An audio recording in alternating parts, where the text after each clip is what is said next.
The book of Ecclesiastes, chapter 9.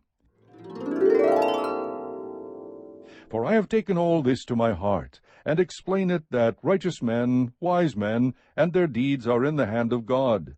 Man does not know whether it will be love or hatred. Anything awaits him. It is the same for all. There is one fate for the righteous and for the wicked, for the good, for the clean, and for the unclean, for the man who offers a sacrifice, and for the one who does not sacrifice. As the good man is, so is the sinner. As the swearer is, so is the one who is afraid to swear. This is an evil in all that is done under the sun, that there is one fate for all men.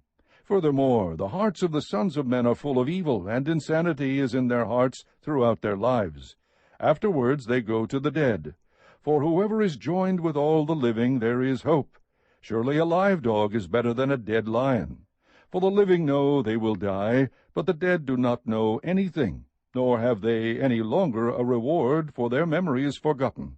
Indeed, their love, their hate, and their zeal have already perished, and they will no longer have a share in all that is done under the sun. Go then, eat your bread in happiness, and drink your wine with a cheerful heart, for God has already approved your works. Let your clothes be white all the time, and let not oil be lacking on your head. Enjoy life with the woman whom you love all the days of your fleeting life, which he has given to you under the sun. For this is your reward in life, and in your toil, in which you have labored under the sun. Whatever your hand finds to do, do it with all your might. For there is no activity or planning or knowledge or wisdom in Sheol where you are going.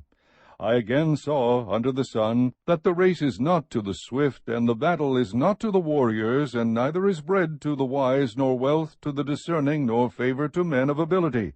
For time and chance overtake them all. Moreover, man does not know his time. Like fish caught in a treacherous net, and birds trapped in a snare, so the sons of men are ensnared at an evil time when it suddenly falls on them. Also this I came to see as wisdom under the sun, and it impressed me. There was a small city with a few men in it, and a great king came to it, surrounded it, and constructed large siege works against it. But there was found in it a poor wise man, and he delivered the city by his wisdom.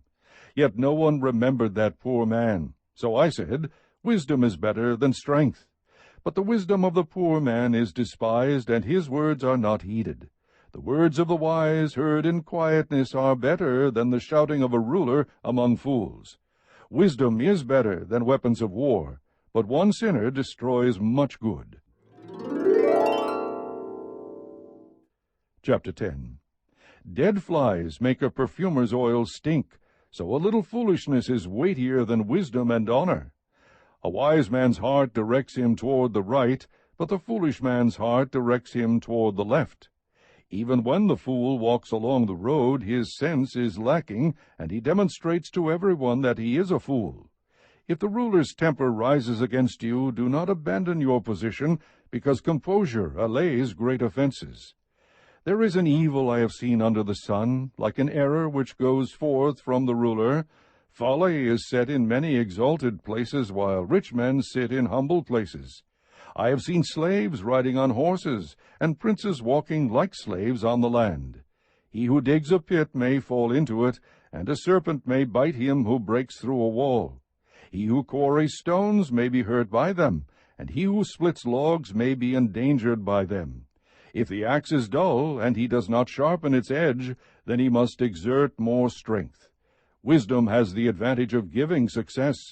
If the serpent bites before being charmed, there is no profit for the charmer.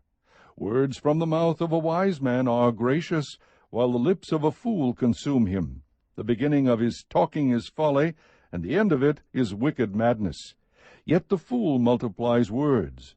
No man knows what will happen, and who can tell him what will come after him? The toil of a fool so wearies him that he does not even know how to go to a city. Woe to you, O land, whose king is a lad, and whose princes feast in the morning. Blessed are you, O land, whose king is of nobility, and whose princes eat at the appropriate time, for strength and not for drunkenness. Through indolence the rafters sag, and through slackness the house leaks. Men prepare a meal for enjoyment, and wine makes life merry, and money is the answer to everything. Furthermore, in your bedchamber do not curse a king, and in your sleeping rooms do not curse a rich man, for a bird of the heavens will carry the sound, and the winged creature will make the matter known. Chapter 11. Cast your bread on the surface of the waters, for you will find it after many days. Divide your portion to 7, or even to 8, for you do not know what misfortune may occur on the earth. If the clouds are full, they pour out rain upon the earth, and whether a tree falls toward the south or toward the north, wherever the tree falls, there it lies. He who watches the wind will not sow, and he who looks at the clouds will not reap. Just as you do not know the path of the wind, and how bones are formed in the womb of the pregnant woman, so you do not know the activity of God, who makes all things. Sow your seed in the morning, and do not be idle in the evening, for you do not know whether morning or evening sowing will succeed, or whether both of them alike will be good. The light is pleasant, and it is good for the eyes to see the sun. Indeed, if a man should live many years, let him rejoice in them all, and let him remember the days of darkness, for they will be many. Everything that is to come will be futility. Rejoice, young man, during your childhood, and let your heart be pleasant during the days of young manhood, and follow the impulses of your heart and the desires of your eyes.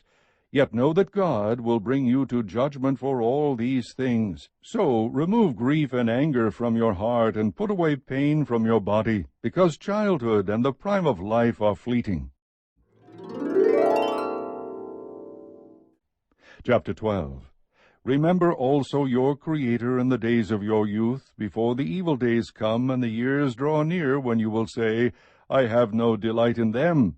Before the sun and the light, the moon and the stars are darkened, and clouds return after the rain, in the day that the watchmen of the house tremble, and mighty men stoop, the grinding ones stand idle because they are few, and those who look through windows grow dim, and the doors on the street are shut as the sound of the grinding mill is low, and one will arise at the sound of the bird, and all the daughters of song will sing softly.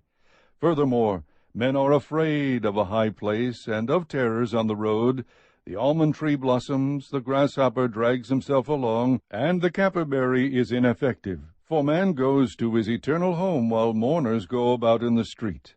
Remember him before the silver cord is broken, and the golden bowl is crushed, the pitcher by the well is shattered, and the wheel at the cistern is crushed. Then the dust will return to the earth as it was, and the spirit will return to God who gave it. Vanity of vanities, says the preacher, all is vanity. In addition to being a wise man, the preacher also taught the people knowledge, and he pondered, searched out, and arranged many proverbs. The preacher sought to find delightful words, and to write words of truth correctly. The words of wise men are like goads, and masters of these collections are like well-driven nails. They are given by one shepherd. But beyond this, my son, be warned. The writing of many books is endless, and excessive devotion to books is wearying to the body. The conclusion, when all has been heard, is, fear God, and keep his commandments, because this applies to every person. For God will bring every act to judgment, everything which is hidden, whether it is good or evil.